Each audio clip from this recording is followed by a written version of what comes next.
खुदावंद मसीह यीशु में मेरे अजीजों, मैं प्रभु यीशु मसीह के जिंदा मुबारक नाम में आप सबको सलाम अर्ज करता हूं और आज की इस आत्मिक सहभागिता में आपका स्वागत करता हूं। प्रियजनों, आप हमेशा मेरी दुआओं में हैं और मैं आपका मशकूर हूं, ममनून हूं। आप मेरे लिए दुआ करते हैं। खुदा बाप आप सबको बहुत सी आशीषों से नवाजे। परमेश्वर का धन्यवाद करते हैं आज की इस अच्छी संगति, अच्छे वक्त के लिए, इन मुबारक लम्हात के लिए कि हम फिर प्रभु के चरणों पर हैं और उसके पाक और जिंदा कलाम में से एक बार फिर अपनी रूहानी जिंदगियों के लिए आशीष प्राप्त करने के लिए यहाँ पर हम मौजूद हैं। और खुदा बाप ने आज जो मेरे और हम सबके सीखने के लिए वचन सामने रखा है, मैं आपके सामने पढ़ूंगा। आप अपनी बाइबल में देखिएगा, लूका रचित सुसमाचार 8 अध्याय 11 से 13 पद। The gospel according saint Luke chapter 8 verse 11 to 13। लूका 8 11 से 13। और यहाँ पे इस प्रकार से लिखा है, वो तमसील ये है, वो दृष्टांत ये है, वो तमसील ये है कि बीज खुदा का कलाम है। राह के किनारे वो हैं जिन्होंने सुना, फिर इबलीस आकर यानी शैतान आकर कलाम को उनके दिल से छीन ले जाता है। ऐसा ना हो कि ईमान लाकर नजात पाएं। और चट्टान पर के वो हैं जो सुनकर कलाम को खुशी से कबूल कर लेते हैं, लेकिन जड़ नहीं रखते, मगर कुछ अरसे तक ईमान रखकर आजमाइश के वक्त फिर जाते हैं। खुदावंद की बड़ी बरकत उसके पाक कलाम के पढ़े जाने पर, सुने जाने पर हो। आमीन। आइए दुआ करें। खुदावंद प्यारे आसमानी बाप, हम सब तेरे बच्चे तेरे पाक कदमों पर सरनिगू हैं और ये वक्त है तेरे जिंदा मुबारक कलाम पर मनन करने का। हम में से हर एक को पाक रूह का मसा अता फरमा कि हम पवित्र आत्मा की अगुवाई में होकर तेरे पवित्र वचन, जीवित वचन को सुने, समझें और अपनी जिंदगियों में इसको जगह दें। पिता परमेश्वर, हमारे चारों तरफ अपने पाक फरिश्तों की सेना का बाड़ा बांधना कि शैतान किसी भी तरह से हमें दखल ना देने पाए। प्यारे खुदा बाप, होने दे ये वचन रूपी बीज हमारे दिल की जमीन पर जब गिरे तो हमारी जिंदगियों में जड़ पकड़े और बहुत सा फल लाए। जब हम तेरे मजबे पर से लौट कर जाएं तो तुझसे रूहानी बरकत लेकर जाने वाले हों। अपनी जिंदगियों को तेरे अधीन करते हैं पिता परमेश्वर, और ये प्रार्थना तेरे प्यारे पुत्र अपने उद्धारकर्ता प्रभु यीशु मसीह के जिंदा और मुबारक नाम के वसीले से मांगते हैं। सुन और कबूल कर ले। आमीन। अजीजों, एक बार फिर परमेश्वर का धन्यवाद करते हैं आज की अच्छी संगति और अच्छे समय के लिए। और अभी मैं बाइबल में से आपके लिए पढ़ रहा था, लूका 8 और 11 से 13 3 आयत पढ़ी है मैंने। और जब आप सुन रहे होगे तो आप समझ गए होगे कि मैं क्या पढ़ रहा हूं और ये कौन सा हिस्सा है कलाम का। ये वो हिस्सा है जो हम में से हर एक को पता है, मालूम है, जानते हैं, समझते हैं। और सबसे ज्यादा हम अपने संडे स्कूलों में इस दृष्टांत को पढ़ाया करते हैं, बीज बोने वाले का दृष्टांत। इस पर गीत भी बना रखे हैं, इस पे कहानियां भी हैं, इस पे किस्से भी हैं और वन एक्ट प्ले भी इस पे करते रहते हैं, वगैरह वगैरह। आज हम यहीं से बात करेंगे, लेकिन थोड़ा सा कुछ अलग हटकर बातचीत करेंगे जो हमारी रूहानी जिंदगियों के लिए आशीष का कारण होगा और प्रभु हमको आशीष देगा। खुदावंद मसीह यीशु ने ये लूका रचित सुसमाचार और 8 अध्याय के 4 से 8 पद के बीच में एक दृष्टांत का, बीज बोने वाले का, जो हम सब जानते हैं। मैं बार बार उसको रिपीट नहीं करूंगा। और दृष्टांत के बाद शायद चेलों को कुछ ऐसा लगा हुआ कि हमारे ठीक से समझ में आया नहीं कि क्या कहना चाहता है प्रभु यीशु मसीह, और उन्होंने पूछा। तो खुदावंद मसीह यीशु अब यहाँ पर ये 11 पद से उसका मतलब समझा रहे हैं। पर मैंने केवल पहले और दूसरे बीज के बारे में ही यहाँ पे पढ़ा, फिर उसको रोक दिया, क्योंकि हम केवल मात्र जो है हम 13वें पद पर हम ध्यान देंगे। और जब 11 पद से हमने पढ़ा था, यीशु मसीह बताता है कि दृष्टांत ये है, दृष्टांत ये है। क्या दृष्टांत है? कि बीज परमेश्वर का वचन है और इसमें से पहली प्रकार का बीज जो सड़क या मार्ग के किनारे गिरा, उसका मतलब यह है कि वचन बोया गया, वचन डाला गया, लोगों ने सुना, लेकिन शैतान आया और उनके दिलों में आकर उसको निष्प्रभाव कर दिया, बेअसर कर दिया, निष्क्रिय कर दिया, उगा ही नहीं, वो कुछ कोई मतलब ही नहीं हल हुआ। फिर दूसरी प्रकार के बीज यीशु मसीह दृष्टांत के अर्थ में बता रहा है कि वो चट्टान पर गिरे, और चट्टान पर गिरे, उग भी गए, क्योंकि आगे इसमें लिखा है ना कि कुछ समय तक रहे, तो इसका मतलब उगे भी, लेकिन बाद में जड़ों को सही जगह नहीं मिली, और जगह नहीं मिलने से बाद में वो नाश हो गए, सूख गए, झुलस गए, वो मुरझा गए। और ये वो लोग हैं जो वचन सुनते हैं, दिल में रखते हैं, खुशी से कबूल करते हैं, और कुछ दिन तक वो वचन में बने भी रहते हैं साहब, लेकिन जैसे परीक्षा का वक्त आया, टेम्पटेशन आई कोई, या जब परखे जाने का वक्त आया, मैं कहूंगा परखा जाना ये बिल्कुल सही शब्द है।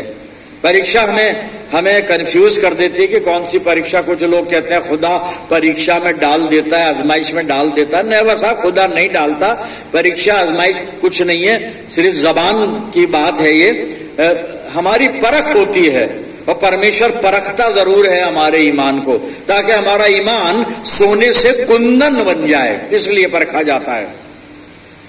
तो हम 13वें पद पर बातचीत करेंगे। मैं इसको पढ़ रहा हूं, लूका 8 और 13 पद को आप अपनी बाइबल में एक बार फिर देखें।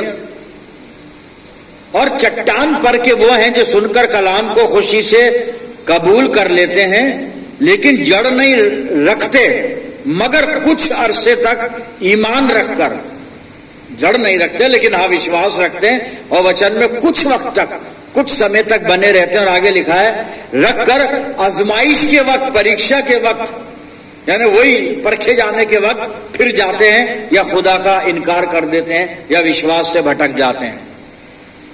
13वीं आयत पर हम आज बातचीत कर रहे हैं मेरे दीदों। ये कलाम का बीज या कलाम वो है जो चट्टान पर गिरा, और जड़ नहीं पकड़ने के कारण कुछ वक्त तक तो वो सुनने वाले के दिमाग में, दिल में बसा रहा, लोग उसको कबूल करके हो सकता है अमल भी करते रहे और कुछ कर रहे हों, लेकिन जड़ नहीं पकड़ी जा रही है यहाँ पे। अजीज, तो पहली चीज मैं बताना चाहता हूं कि बीज बोने वाला, बीज बोने जब निकला तो उसका प्रोफेशन है बीज बोने का। एक चट्टान उसको दिखी, एक चट्टान उसको दिखी, तो क्या उसने चट्टान के ऊपर बीज रख दिया होगा क्या जाकर? कौन ऐसा बीज बोने वाला है जो खालिस चट्टान के ऊपर वो साहब बीज रख देगा? ऐसा कोई बीज बोने वाला नहीं है, कोई ऐसा करेगा नहीं कि चट्टान में कैसे उगेगा बीज। लेकिन दरअसल खुदावंद मसीह यीशु बताना जो चाह रहा है वो ये है कि वो चट्टान जो थी वो विजुअल नहीं थी साहब, चट्टान के ऊपर मिट्टी थी, उसको मिट्टी दिख रही थी और उसने उस मिट्टी में बीज बो दिया। चट्टान तो मिट्टी के नीचे थी, और उसके बाद जब बीज बो दिया और तीसरे चौथे दिन जब उसमें से अंकुर फूटा और जमीन थी ऊपर, मिट्टी थी ऊपर ना, तो मिट्टी में से वो अंकुर जो था, बीज जो था, वो उस मिट्टी का सीना चीर कर वो अंकुर बाहर आ गया, पेड़ बाहर आ गया, और हरा बड़ा एक प्लांट बन गया, एक पौधा बन गया। यानी कलाम सुन लिया गया है, कलाम को एक्सेप्ट कर लिया गया है, कलाम को रख लिया गया है, शायद कलाम को बाइबल के रूप में अपने पास रख लिया गया है, बाइबल हाथ में लेके शायद वो घूम भी रहा है व्यक्ति, जो इस प्रकार का व्यक्ति है। लेकिन हो क्या रहा है वो हम इस दृष्टांत से आज समझना चाह रहे हैं। परमेश्वर की अगुवाई में, मैं नहीं समझाऊंगा, मैं तो खुद सीख रहा हूं आपके साथ मिलकर प्रियजनों। तो उसने वो बीज बो दिया, चट्टान उसको नहीं दिख रही है, मिट्टी है ऊपर, मिट्टी के नीचे चट्टान है। अगर चट्टान उसको दिखती वो बीज डालता नहीं, पर उसने मिट्टी देख के डाल दिया, वो उग भी गया और प्लांट बाहर भी आ गया, पौधा उग भी गया साहब। लेकिन अब आगे खुदावंद मसीह यीशु बताता है कि वो चट्टान नीचे थी, नीचे चट्टान थी और ऊपर पेड़ या पौधा, छोटा पौधा बढ़ तो गया, हरा भरा दिख रहा है सबको, जो बोने वाले को भी दिख रहा है, वो भी खुश हो गया, बोने वाला भी। लेकिन नीचे जब जड़ें फैली और जड़ जब नीचे निकलकर चट्टान से टकराई, अब चट्टान में ना तो मिट्टी है, ना मिट्टी में नमी है, ना वहां पे कोई उसको नरिशमेंट मिल रहा है उस जड़ को, ना उसको वहां से भोजन प्राप्त हो रहा है, क्योंकि वहां तो चट्टान है। अब चट्टान को मौका नहीं मिला, क्योंकि चट्टान माफ कीजिएगा, उसको जड़ को मौका नहीं मिला क्योंकि चट्टान आ गई। जड़ को अवसर नहीं मिला। अवसर क्यों नहीं मिला? क्योंकि चट्टान है। अगर मिट्टी होती तो वो जड़ वहां से जीवन रस लेके और ऊपर पौधे को पहुंचाती, और वो पौधा पनपता, बढ़ता, थोड़ा और बड़ा होता, और आगे चलकर उसमें उसमें उसमें फूल आते, बीज आते, जो भी था उसके अंदर फल आते वगैरह वगैरह। लेकिन क्योंकि जड़ अब चट्टान से चट्टान है वहां पर, तो जड़ों को जिंदगी हासिल नहीं हो रही है। जड़ों को वो जिंदगी का रस जो मिलना चाहिए, नरिशमेंट जो मिलना चाहिए, वो पोषण जो मिलना चाहिए, वो नहीं मिल रहा है। अब जड़ें खाना कैसे पहुंचाएं उस प्लांट तक? पौधा जो गया है, और जैसे ही धूप की गर्मी उस पर पड़ी, वो झुलस गया मेरे अजीज, नष्ट हो गया, बर्बाद हो गया। तो यीशु मसीह कह रहा है कि ये वो लोग हैं जो परीक्षा में बहक जाते हैं और ईमान से भटक जाते हैं। लेकिन हम अभी वो बात नहीं कर रहे हैं, हम तो सिर्फ इस पेड़ की बात कर रहे हैं। इसके साथ हुआ क्या?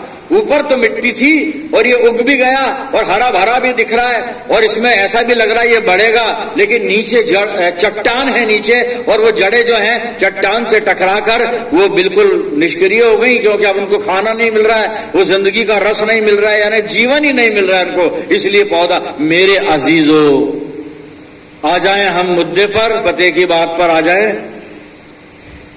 क्या मेरी जिंदगी ऐसी है क्या आज? ऊपर से बड़ा हरा भरा दिखता हूं, ऊपर से बड़ा मैं प्रभु का जन दिखता हूं, ऊपर से बड़ा धर्मी व्यक्ति दिखता हूं, ऊपर से एक रूहानी शख्सियत में नजर आता हूं, लेकिन मेरे भीतर, मेरे अंदर, क्योंकि मुझे नहीं मालूम कि मेरी जड़ किस चट्टान से टकरा रही है। मेरी जड़ चट्टान से टकरा रही है या मेरी जड़ किसी उपजाऊ भूमि से टकरा रही है? जड़ कोई देख नहीं पाता ना, जड़ का हमें पता नहीं पड़ता। हम तो ऊपर के पेड़ को देखते हैं। आप मुझे ऊपर से देख रहे हैं, बाहर से देख रहे हैं, और बहुत अच्छा मैं आपको लग रहा हूं, बहुत प्रभु का जन मैं आपको लग रहा हूं, और आप बड़ी रिस्पेक्ट कर रहे हैं। मेरा अंदर क्या है, इनर क्या है, मेरा आंतरिक जीवन क्या है प्रियजनों? वो मेरी जड़ों की हालत क्या है? क्या हो रहा है? बाहर से हरा हूं, अंदर से सूखा हूं, तो फिर क्या फायदा मेरे प्रभु यीशु मसीह को?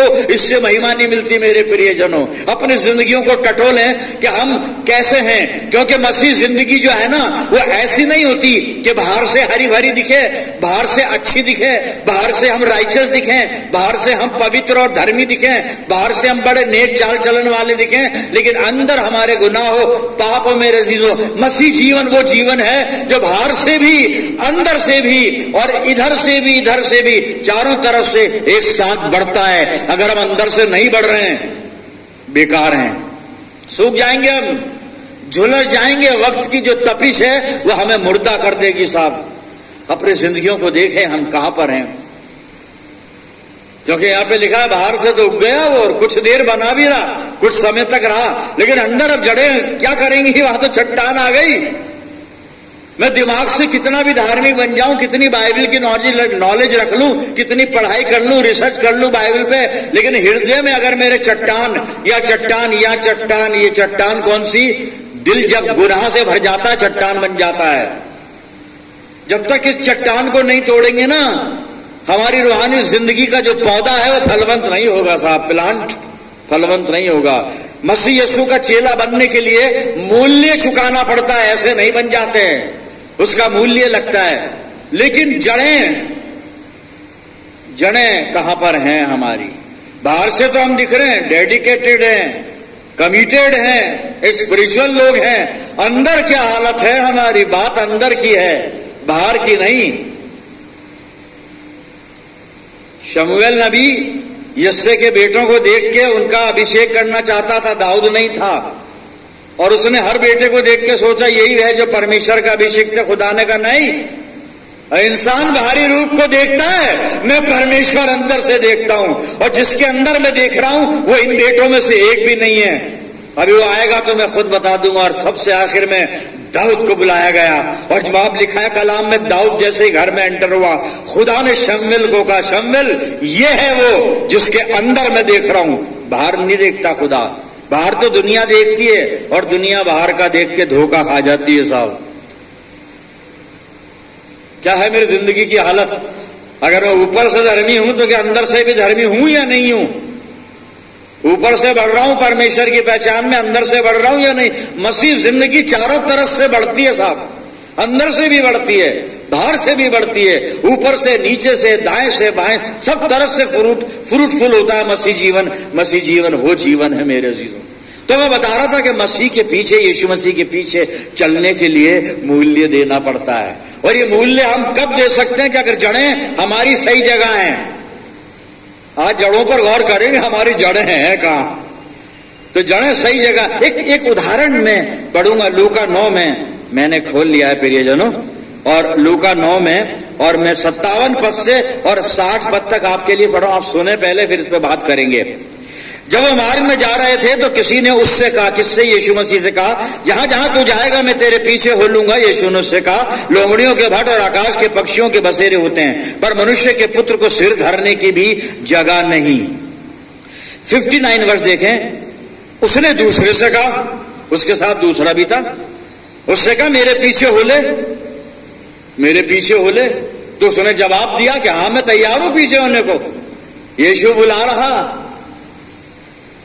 यीशु बुला रहा है, यीशु बुलाता है, हम सुन भी लेते हैं, जाने को तैयार भी हो जाते हैं, जाने की तैयारी भी कर लेते हैं, फिर बाद में अगर मगर आ जाता है। और अगर मगर अभी आ रहा है, देखो सामने मैं पढ़ रहा हूं, पढ़ूंगा जब। यीशु ने कहा मेरे पीछे हो ले। उसने कहा हे प्रभु मुझे पहले जाने दे कि अपने पिता को गाड़ दूं। जड़ें यहां दिख रही हैं साहब, जड़ कहां है? यीशु मसीह के पीछे आना है, आजा भैया। और फिर पिता और माता, भाई और बहन, यीशु मसीह कह रहा है इनका इनकार करना पड़ेगा, मूल्य चुकाना पड़ेगा। प्रभु यीशु मसीह इसको क्या जवाब देता? 60वां पद। उसने उससे कहा, यीशु मसीह ने उस व्यक्ति से कहा, क्या कहा? मरे हुओं को अपने मुर्दे गाड़ने दे, पर तू जाकर परमेश्वर के राज्य की कथा सुना। ये मरे हुए जितने हैं ना, ये अपने मुर्दे को ले जाके गाड़ देंगे। और मरे हुए कौन है? जितने खुदावंद मसीह यीशु से दूर हैं, सब मरे हुए हैं साहब।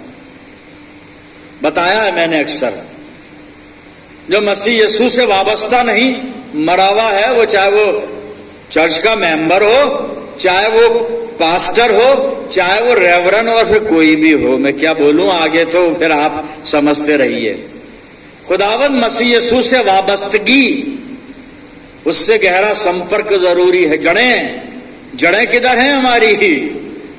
जड़ कहां पर है? क्योंकि जड़ सही जगह है तो जिंदगी मिलेगी साहब, और जड़ गलत जगह है तो जिंदगी फिर झुलस जाएंगे हम। वक्त की धूप झुलसा देगी हमें, संसार की चिंताएं झुलसा देंगी हमें, और सबसे खतरनाक हमारा दुश्मन जो है वो हमें बर्बाद कर देगा साहब, गुनाह ले डूबेगा हमें। मुर्दे, यीशु मसीह कहता है मरे हुओं को अपने मुर्दे गाड़ने दे। अगर तुझे मेरे पीछे आना है तो फिर अब मेरे ही पीछे आ, और ये मुर्दे गाड़ना है तो वही काम करता रहे। ये भी एक अच्छा काम है, नेक काम है, मुर्दे गाड़ने का भी काम अच्छा है। हमारी अक्सर यही होता है कि हम किसी घर पे अगर प्रेयर मीटिंग है, कोई ओकेजन है, तो 10-12 लोग, 15 लोग होते हैं, लेकिन अगर डेथ हो जाए तो 200-250 लोग आ जाते हैं डेथ में, क्योंकि मरे हुओं को मुर्दा तो गाड़ना है ना। मरे हुओं की पहचान ही यही है, यही पहचान है साहब। यीशु मसीह ने कहा तू तो जाकर परमेश्वर के राज्य की कथा सुना, तेरा काम ये है मुर्दों को गाड़ने का। मुर्दे को तो कोई भी गाड़ देगा, लेकिन हमारे सेंटीमेंट हर्ट होते हैं जब ऐसी बात करते हैं। भाई साहब आप ऐसे कैसे बात कर रहे हो मुर्दे का? हमारे घर में अगर किसी कोई ऐसा हो जाए तो क्या, ये सेंटीमेंट है, भावनाएं हमारी आहत होती हैं, लेकिन यह भावना नहीं चलती। परमेश्वर के राज्य में हकीकत चलती है, सच्चाई चलती है मेरे अजीजों, सच्चाई चलती है। हम कहां पर हैं अपनी जिंदगियों को? हमारा धार्मिक जीवन कैसा है? इस बीज की तरह तो नहीं चट्टान पे गिरा, ऊपर से तो अच्छा दिख रहा है, नीचे कुछ नहीं है, जड़ें सूखी हुई हैं। कहीं मेरा आत्मिक जीवन ऐसा तो नहीं, ऊपर से बड़ा परमेश्वर का जन, भक्त और संत और दास, और इंग्लिश जबान में आ जाए तो मिनिस्टर, रेवरन। काय का मिनिस्टर, काय का रेवरन? जड़ें कहां है मेरी? क्या मैं प्रभु के साथ हूं? इस बात की दलील ये नहीं मेरे नाम के आगे रेवरन लगाए तो मैं प्रभु के साथ हूं, मैं मिनिस्टर हूं, प्रभु के साथ हूं। और मिनिस्टरों के तो हाल आप जानते ही हैं, सब देख ही रहे हैं आप। कैसी जिंदगी है मेरी, आत्मिक जीवन का हाल क्या है? क्या इसकी तरह बाहर से तो दिख रहा है, अंदर जड़ें सूखी हैं, और थोड़ी देर बाद देखा तो सूख गया, कुछ नहीं मिला। हम में से बहुत से रैंड के पेड़ की तरह हैं। रैंड का पेड़, आपने ये नाम सुना होगा और मैं बता भी दूंगा। रैंड के पेड़ की तरह है। और रैंड का पेड़ क्यों बोल रहा हूं मैं, कि उसके लिए परमेश्वर ने एक बात बताई है। और ये रैंड का पेड़ का जिक्र कहां आया है, मैं योना नबी की पुस्तक को खोल रहा हूं और उसके 4 अध्याय को मैंने खोल लिया है। खुदा बाप ने योना को नैनवे भेजा। योना पहले तो खुदा के हुजूर से भागा, लेकिन फिर खुदा बाप ने उसको नैनवे की जमीन पर, वहां पर उसको ले जाकर पहुंचा दिया। आप जानते हैं कैसे, मैं उस बात को रिपीट नहीं करूंगा। और मनादी कर दी योना ने, नहीं चाहते हुए भी, और परमेश्वर ने जब प्रेशर उस पर डाला है ना, तो योना ने मनादी कर दी। और नैनवा नगर ने पश्चाताप कर लिया, तो परमेश्वर ने कहा मैं इसको नाश नहीं करूंगा। नहीं, योना कहता है, जब आप पूरा पूरा पढ़िएगा इस 4 अध्याय को, योना कहता है खुदा बाप मुझको मालूम था तू कृपा करने वाला परमेश्वर है, दया करने वाला परमेश्वर है, और मुझे मालूम था तू नैनवा नगर को बर्बाद नहीं करेगा, नष्ट नहीं करेगा। मेरे को काहे को भेजा, मेरे को इतनी दूर भेजा, इतनी मुश्किलों में 3 दिन में मछली के पेट में रहा, और क्या क्या मेरे पर गुजरी, आप क्या जानते हैं। मैं तो बहुत फ्रस्ट्रेट हो गया वो, और जाकर शहर के बाहर बैठ गया। अब बैठ गया तो धूप भी पड़ रही है, मरने की दुआएं कर रहा है, क्या करूं, धूप परेशान अलग है। और खुदा बाप ने तो बख्श दिया उसको, माफ कर दिया, जिसके लिए आया था, उनको डराने आया था तुम बर्बाद हो जाओगे। उन्होंने तौबा कर ली और बर्बादी से बच गए। अब इसने कहा लो मेरा तो सारा मिशन ही बेकार ही गया, नहीं आता तो ठीक था, ये तो बच गए वैसे ही, कहां बर्बाद हुए ये। अभी आके 2-4 मुझे बाद में कहेंगे यूं ही डरा रहा था तू, ये पादरी ऐसे ही डरा रहा है, जहन्नम में जाएंगे, काय का जहन्नम। बहुत से लोग तो कहते हैं भाई साहब कौन सा जहन्नम, हम जहां रह रहे हैं वो जहन्नम से भी ज्यादा है। खैर जो भी है, खुदा सबको बरकत दे, सबको संभाले, सबको अच्छा रखे। और ये बैठ गया तो धूप की वजह से, वहां पे लिखा खुदा ने एक रैंड का पेड़ उगा दिया, एक लीफी प्लांट था, उसको उगा दिया खुदा ने, और वो उसको छाया मिल गई, शेल्टर मिला, बड़ा खुश हुआ, खुदा का धन्यवाद करना। अब मैं छाया में आ गया, कंफर्टेबल जोन में आ गया हूं मैं, अब कंफर्टेबल जोन में हूं, अब कोई चिंता नहीं। लेकिन हुआ क्या, अब मैं वो आपको बताता हूं। योना 4 और मैं 6 और 7 पद पढ़ रहा हूं, सुनिएगा। तब यह हुआ, परमेश्वर ने एक रैंड का पेड़ उगाकर ऐसा बढ़ाया कि योना के सिर पर छाया हो, जिससे उसका दुख दूर हो। योना उस रैंड के पेड़ के कारण बहुत ही आनंदित हुआ।